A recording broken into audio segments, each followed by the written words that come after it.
Pessoal, bom dia, boa tarde, boa noite. Vamos prosseguir aqui esses estudos nossos. A gente já fez o estudo de hidrostática, agora nós vamos continuar o estudo de hidrodinâmica. Vou começar aí o estudo de hidrodinâmica. Então, só revisando aqui a parte de hidrostática, a primeira coisa que a gente vê é que a pressão num líquido, a gente só tratou aqui de líquidos nessa disciplina, a gente não tratou de pressão atmosférica, mas a pressão ela varia com a profundidade do líquido. Ela varia com a profundidade dessa forma aqui. Então P2 num lugar numa altura mais funda ali no líquido, a pressão vai ser igual à pressão num ponto mais alto, mais ρGH, onde ρ aqui é a densidade desse líquido, desse fluido, certo? Nós estamos estudando hidrostática nessa parte aqui. E a H aqui é a diferença de altura entre os pontos P2 e P1. A gente viu várias aplicações, barômetro, manômetro, macaco hidráulico, a gente falou do princípio de Pascal e a gente falou do princípio de Arquimedes, que é de empuxo. E a gente não tratou de gases ou pressões variando com a altitude atmosférica. Isso aqui é o que a gente viu nos outros vídeos. Então, prosseguindo aqui, hoje eu queria começar já falando de uma simulaçãozinha. A simulação é essa, ela vai estar na descrição do vídeo. Ela tem algumas coisas aqui para falar de pressão e tal, mas o que eu quero brincar com vocês é isso aqui. Nós vamos começar a falar de hidrodinâmica. Então, a gente tem aqui um fluido se movendo aqui da esquerda para a direita, aqui nessa simulação, certo? Eu vou deixar esses pontos aqui só para a gente enxergar que ele está se movendo, beleza? Quando eu apertar isso aqui, ele vai soltar uma frente aqui, uma frente de ondas. É só para soltar essa frentezinha de ondas. E esses resistorzinhos, essas alavancas aqui, é para eu poder mudar o líquido, para mudar a área desse cano, certo? E vocês viram que essas bolinhas aqui estão passando um pouquinho mais rápido. Se eu mexer aqui também, ó, se eu aumentar aqui, nessa parte que elas vão passar um pouquinho mais devagar. É isso que a gente vai trabalhar nesse vídeo. Então, nesse vídeo aqui a gente vai trabalhar esse tipo de situação somente. Nos próximos a gente vai trabalhar algumas coisas um pouco mais diferenciadas, mas o que a gente quer trabalhar é justamente isso aqui. Isso tem alguma aplicação em agronomia, por exemplo, no estudo de vazão de canos ou de mangueiras e tudo mais. Isso tem uma aplicação bacana. E nessa simulação aqui também vocês podem ver a questão da velocidade das partículas. Aqui tem uma velocidade, aqui tem uma outra velocidade menor, aqui tem uma outra velocidade menor ainda, é isso que a gente vai estudar nesse vídeo, certo? Então o que a gente vai estudar é esse aqui, o que a gente está querendo estudar é a situação. O fluxo de líquido em um tubo que possui diversas áreas e diferenças de altura em algumas partes. Isso que a gente quer estudar nessa sessão nossa de hidrodinâmica, certo? Nesses próximos vídeos aí. Só que para isso a gente tem que saber qual tipo de líquido que a gente vai estar trabalhando. Então a gente vai estar trabalhando aqui com líquido que a gente vai chamar de escoamento laminar. Escoamento laminar significa que a velocidade do líquido em qualquer ponto aqui que ele estiver se movendo, ela não vai depender do tempo, ela só vai depender de qual ponto que eu vou estar trabalhando na mangueira, certo? Então a velocidade ela não varia com o tempo, ela só varia com o ponto. Se vocês voltarem lá na simulação, a velocidade aqui nesse ponto vai ser sempre essa, a velocidade nesse ponto vai ser sempre essa. É isso que eu estou querendo dizer. Um negócio legal nessa simulação que eu não mostrei é a questão do atrito. Se eu colocar atrito e colocar aqui... aqui não tá mostrando. Aqui não vai mostrar a questão do atrito com as velocidades. Aqui dá para mostrar. Ó. Vocês vão ver que perto aqui a velocidade diminui, perto aqui da borda a velocidade diminui, depois ela aumenta e ela volta a diminuir de novo perto da borda. Só que nessa disciplina a gente não vai tratar de situações com atrito, ou seja, a gente não vai tratar de situações com viscosidade. Então a gente vai tratar aqui de escoamento laminar. O escoamento ele é não turbulento, então não vai ter vórtice, não vai ter nada, certo? Acontecendo. A gente vai tratar de escoamento de fluido ideal. A densidade é constante, significa que o fluido ele é incompressível, então para qualquer ponto desse líquido aqui, a densidade ela vai ser a mesma, certo? A gente vai desconsiderar atrito, eu acabei de falar, então é um escoamento não viscoso, e aí rotacional porque não vai ter vórtices. Se eu tiver um ponto aqui, se eu colocar uma poeirinha aqui, ela não vai ficar girando ao redor desse ponto. Esse é o tipo de líquido que a gente vai tratar.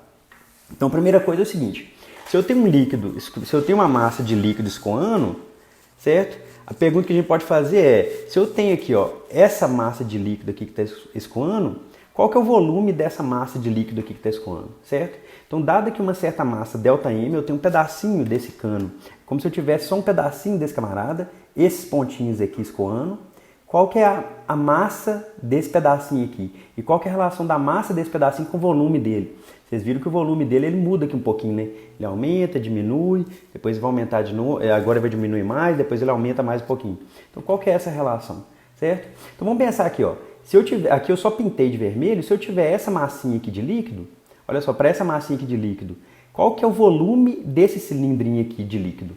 É a área da base vezes a altura, certo? A área da base vale A, eu chamei aqui. Então aqui, ó, volume é a área da base, que é a razão, vezes a altura. Mas qual que é essa altura? Essa altura vai ser justamente o tanto que o fluxo deslocou. E o fluxo deslocou de quanto? De V, que é a velocidade dele, vezes o tempo que ele deslocou. Certo? Então, olha só, resumindo. Se eu tenho essa massa desse fluido, que ela se deslocou durante o intervalo de tempo ΔT, o volume dessa massinha desse fluido, ele é igual à área dessa base aqui, que eu estou chamando de azão, certo? Vezes essa altura. E essa altura é o quê? É o tanto que o fluido se deslocou. Ele se desloca aqui nesse tubo aqui. Ele está se deslocando com a velocidade V durante um tempo ΔT. Então, essa frente aqui, ó, ela se deslocou uma distância V ΔT nesse intervalo de tempo. Então, essa massinha desse fluido aqui, ela tem um volume. Essa massinha aqui, ela ocupa um volume que é dado por V ΔT, V é a velocidade do fluido nesse tubo, vezes a área de seção reta desse tubo aqui, beleza? Então isso aqui é uma indicação do que a gente ia precisar antes, porque a gente está querendo estudar isso, a gente está querendo estudar o fluxo de um fluido nesse tubo aqui, que ele tem várias áreas de seção reta. Então o volume desse fluido que se deslocou durante o intervalo de tempo ΔT é dado por esse ΔV aqui, beleza? E o que a gente quer analisar? Só que um tubo que ele tem só uma área constante, não é o tubo que a gente está querendo analisar. O tubo que a gente está querendo analisar é esse tipo de tubo aqui, que ele pode ter várias áreas, inclusive ele vai poder ter diferença de altura de um lugar para o outro. Por exemplo, você tem uma mangueira na caixa d'água, você tem uma outra, e você tem onde que essa mangueira quer chegar, que está aqui embaixo. Tá certo? Então é isso que a gente está querendo analisar nos finalmente desse vídeo. Então olha só, a gente tem um tubo aqui agora que ele tem duas áreas. Ele tem uma área que é A1 maior e uma área A2 menor, certo? O que a gente está querendo saber? A gente está querendo saber a relação entre a área de seção reta, que seria a área dessa parte aqui do tubo, certo? Que eu estou mostrando com o mouse, e a velocidade nessa mesma área. Então a gente está querendo saber se existe uma relação entre a velocidade do fluido nesse ponto 1 e a área nesse ponto 1. Tá certo? E também a velocidade nesse ponto 2 e a área nesse ponto 2. Se vocês lembrarem aqui da simulação, se eu colocar esse medidor de velocidade aqui, ó, onde a área está menor, a velocidade ela é maior, certo? À medida que eu aumento a área, a velocidade diminui. Beleza? É isso que a gente vai tentar encontrar nas contas ali agora. Beleza? Só que olha só, como o fluido é incompressível, no mesmo intervalo de tempo a gente desloca a mesma quantidade de massa do fluido. Mas só que lembre o seguinte, qual é a definição de densidade? Lá atrás, quando a gente começou a estudar hidrostática, a definição de densidade é ΔM e ΔV, certo? É a taxa de variação da massa no volume, beleza? Então se eu passar o ΔV multiplicando para cá, eu tenho que ΔM é ρ ΔV, certo? Então lembre-se disso aqui. Aconselho vocês a pegarem lápis, papel, borracha, caneta e ir anotando algumas coisas, anotando as contas. Só ficar vendo esse vídeo não vai adiantar muito não. Tente fazendo essas continhas. O que eu fiz aqui é passar o ΔV para cá, ficou ΔM é ρ ΔV. Certo? Então vamos continuar aqui. Ó. A gente acabou de ver que ΔM é ρ ΔV. A gente já tinha visto lá atrás que o ΔV, que seria a quantidade de volume, que é essa massinha de fluido que está ocupando, é a área, no ponto, vezes a velocidade no ponto, vezes o ΔT, que é o tanto que esse fluido deslocou, tá certo? A duração em que esse fluido deslocou ali, que essa frente desse fluido deslocou.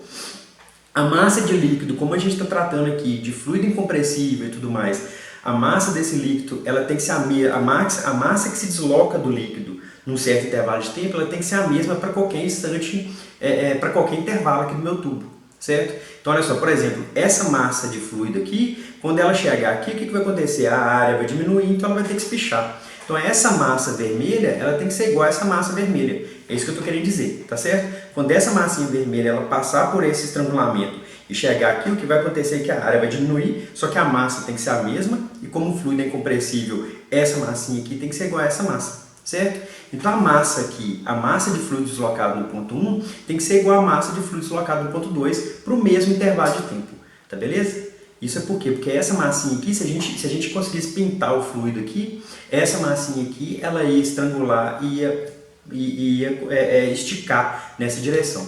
Isso aqui está acontecendo nessa parte aqui, ó. Se eu jogar aqui essa frente, vocês vão ver que quando ela passou aqui, o que aconteceu? Quando ela passou nesse ponto, eu vou passar aqui de novo. Quando ela passar aqui no ponto do mouse, vou dar até para mandar outra. Ela aumenta um pouquinho, depois, quando ela está passando onde a área é maior, ela dá uma comprimida, certo? Se eu mandar outra aqui, ó, eu vou comprimir esse camarada aqui todo, certo? E vou mandar uma frente aqui para vocês verem.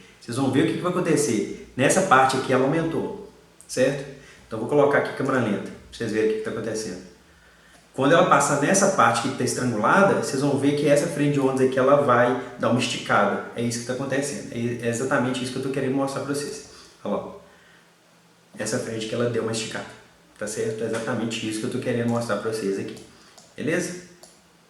Então vou deixar isso aqui do jeito que está. Então vamos lá. Então olha só. A quantidade de massa que está passando aqui na área 1 é igual à quantidade de massa que está passando na área 2. Por quê? Porque o fluido é incompressível, isso tudo que a gente acabou de discutir. Então, mas o que é massa? Massa, olha aqui, ó, massa é ρ delta V, mas por sua vez delta V é a área, vezes a velocidade no ponto, vezes delta T. Só que a gente está analisando sempre no mesmo intervalo de tempo, certo? Então, olha só, para o ponto 1 eu tenho ρ1, A1, V1, delta T, para o ponto 2 eu tenho ρ2, A2, V2, delta T. O delta T eu posso cortar aqui, só que a gente sabe que o fluido é incompressível, então ρ1 é igual a ρ2, então eu vou poder cortar tanto ρ1 quanto ρ2 nessa equação aqui também. O que acontece? Eu cortando ρ1 e delta T com ρ2 delta T, eu chego nessa expressão aqui, ó, que a área vezes a velocidade num ponto é igual a área vezes a velocidade num outro ponto, num fluido incompressível que esteja nesse tipo de escoamento ideal que a gente já falou no começo do vídeo, certo? Então essa equação aqui é extremamente importante, ela chama equação da continuidade, ela tem a ver com a continuidade da massa para líquidos incompressíveis. Para líquidos em geral, a gente tem que deixar aqui a densidade, seria ρ1, A1, V1 é igual a ρ2, A2, V2. Mas para essa disciplina a gente está trabalhando só com fluidos incompressíveis, então vai ser a área vezes a velocidade num ponto é igual a área vezes a velocidade num outro ponto, certo?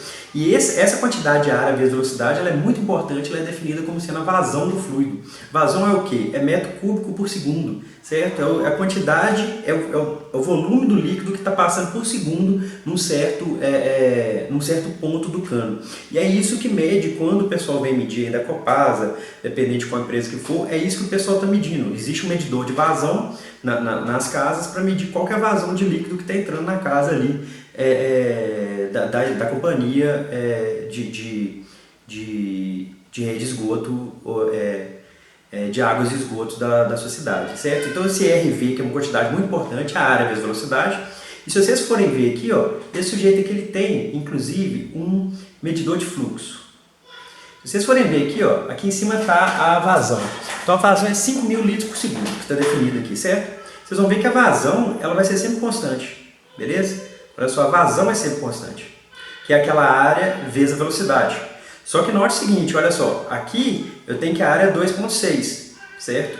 Nesse outro ponto que eu estou colocando aqui, a área é 7. Vocês vão ver o seguinte, a velocidade está dando para ver aqui por conta das bolinhas, mas se eu tirar os pontos aqui, ó, se eu só tivesse só o fluido ali se deslocando, se eu calculasse e colocasse aqui a velocidade, eu conseguiria calcular essa vazão, tá certo? Então olha só, eu tenho aqui que a velocidade aqui está sendo 1,9 e se eu medir a velocidade aqui, com certeza a velocidade vai dar menor. Para quê? Para a vazão dar igual. Então a vazão tem que ser igual. O que é vazão? É a área vezes a velocidade naquele ponto, certo? Eu vou voltar com os pontinhos aqui que eles ficam melhores para dar uma visualizada, beleza? Então tá tranquilo, até aí tá de boa.